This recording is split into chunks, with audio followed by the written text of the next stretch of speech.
You mentioned that you've had such a warm welcome.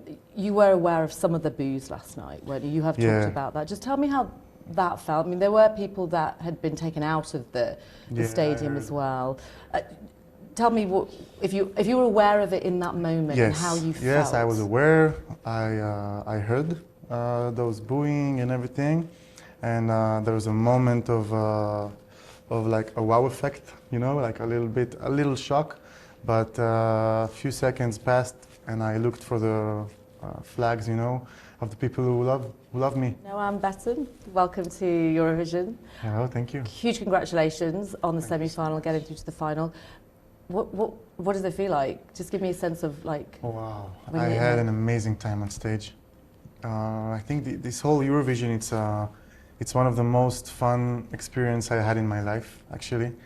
And in the moment I got here, like in Austria, they welcomed me so with open arms and like with a lot of love, and I feel really welcomed here. And this experience is amazing. It's kind of crazy. You've obviously been rehearsing really hard. Like in terms of your performance, I know performing is very different to the actual rehearsal. Like, how did it feel being on stage? Did it all go to plan? We did a lot of practice in the past few months. But it's like studying to a test, and the day of the test you stop everything and you're like letting go and do the thing. So the money time, it's always has a different energy than the rehearsals. So I did my best before, and when the moment arrives, so I let go, and I'm in the moment. And I need to feel the room, to feel the people, to feel the energy, and that's the important thing you need to remember as a performer. Mm-hmm. Like you need to be not robotic. You need to be like authentic and read the room. So you mentioned that you've had such a warm welcome. You were aware of some of the boos last night, weren't you? You have talked about that. Just tell me how that felt. I mean, there were people that had been taken out of the stadium as well. Tell me if you were aware of it in that moment and how you felt. Yes, I was aware. I heard those booing and everything, and there was a moment of like a wow effect, like a little shock. But a few seconds passed, and I looked for the flags, of the people who love me and wants me to do my best, and that really carried me on stage. Like there was a moment in the end of the song when I sing Yeshmi Sheishma. In Hebrew, it means there's someone that's listening. Right. There is always someone listening, and in that moment, I felt that I'm singing my heart out to my people. I know that it sounds like a big cliche, I know, but it was an amazing moment for me. I was so emotional in this moment. I think you can see it on the camera. I had tears in my eyes. So yeah, I'm very proud to be here, and I'm very proud to represent my country. I know that you have said before that you had prepared for the booing. In your rehearsal, just give me a sense of like how much you prepared for that part of it, the booing. You can't ever like really prepare for this. You can't bring 13,000 people to a rehearsal room and to yell boo, So yeah, I have a few of my people in my crew to trying to make it hard for me, to practice this moment. But you can't really prepare for this. But I felt eventually really strong on stage and in amazing mood. I enjoyed it was an incredible moment. Like I had a real fun. Like I felt that I'm succeeding to express myself in the most authentic and accurate way. At the moment in French, and the moment in Hebrew, and the moment in English, I feel like I touch all my colors, and this song, I love this song. So, yeah, and the crowd was pretty amazing yesterday. It was an amazing moment. I'm really curious about just your experience here, because I've been here a couple of days and met other contestants and other artists, and I think their experience, from what I've seen, my point of view, is very different, because of course you have huge security here. We discussed the boos and how much you can prepare for something like that. So I wonder to what extent that affects you, and how much you are able to fully enjoy the competition? I enjoy like I never enjoyed in my life. Okay. This experience is the most fun thing I did in my life. I'm surrounded by an amazing crew. And also I met a lot of the other artists, you know, from all the countries. Have they reached out to you? Yeah, we meet, like behind the scenes, I see a lot of hate outside, okay, on social media and everything. But in person? In person, there's nothing. I feel we're connected. Like, I'm not even feeling that I'm in a competition. Like, we're saying good stuff to each other. We try to give good vibes, you know. There's such talented artists here, and I'm here to unite. I'm here to spread my light, my color in this world. There's only one like you know, in the world. So be you.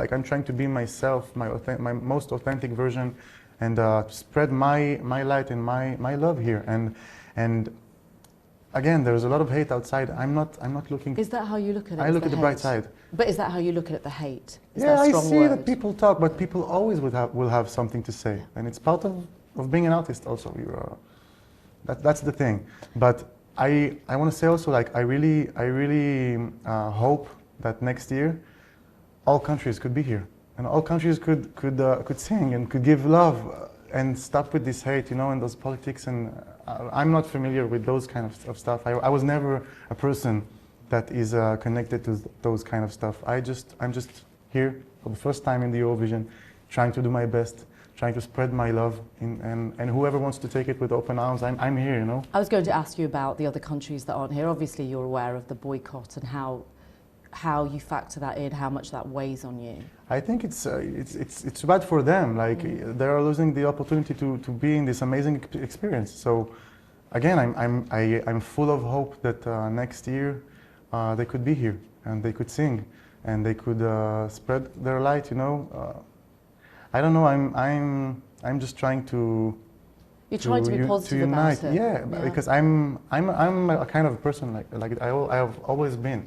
I always been like a sensitive person that doesn't like conflicts. You know, I always like with my friends. If I hurted a friend of mine, I couldn't sleep for like 3 days. It's like it's who I am. That I find very interesting because, you know, you're saying that you don't like that sort of stuff. So you've got 5 countries saying we don't want to be here because Israel's here. So that's why I was wondering if that does in some ways upset you, affect you, or in any kind of way. Like I think it's too bad for them. Yeah. Like they lost their opportunity to be here, and it's an amazing experience. Like I'm having the most fun time I had in my life. So I know that few artists could be here and didn't. So yeah, it's too bad, and I hope like next year they could be here, you know, and they could sing. Like we are here to, you know, we have every one of us has an ego, and I'm trying to kill my ego. I'm trying to like. I don't want to give space to that ego. This ego is I don't want him to manage me. I want to work with love in this life and to choose the path of light and the path of belief and hope and connecting to each other. You seem quite relaxed about the security issue that I mentioned before. I was curious to know about your family. Were they worried at all about you being here? And you know, we did see my family actually came to visit me and to wish me best of luck. Yeah. Okay. And my family is always supporting me. Like even back home when I'm doing concerts from east to west, and I'm just traveling the whole country, and they're always here supporting me. So they're really happy, and they saw the concert yesterday, and they were so happy. And my mom, she was like, very proud. Wow. Very proud mom. She was so excited, and even like after the green room, I could see them from the crowd. I saw them, and we yelled at each other, and like it was a moment that filled my heart, you know.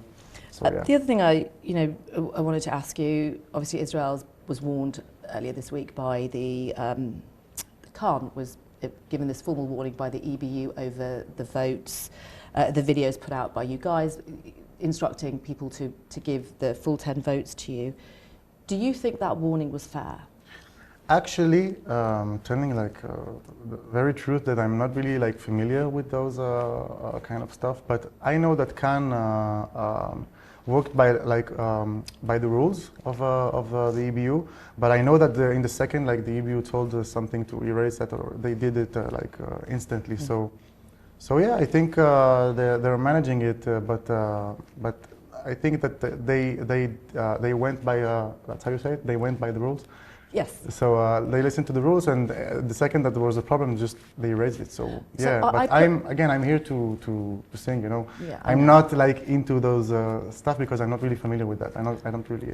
I put it to Martin Green, who's the director of Eurovision, about why he did that and the fact that there are other countries who are also promoting their artists and what the difference was between Israel and other countries. And he said the core distinction was the instruction as opposed to encouragement. And I wonder if you were made to understand all of that. I'm not, like really the truth is I'm so focused on, you know, singing and doing the performance. So I don't really have time and energy. Can are dealing with this, and I'm into my work. Like again, I'm here to sing and not anything else.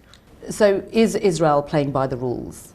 I think yeah, but again, if there is a problem, so yeah, talk it and we solve it. But what we were interested to know is how much you can prepare for the performance. Were you prepared for even a stage invasion or anything like that?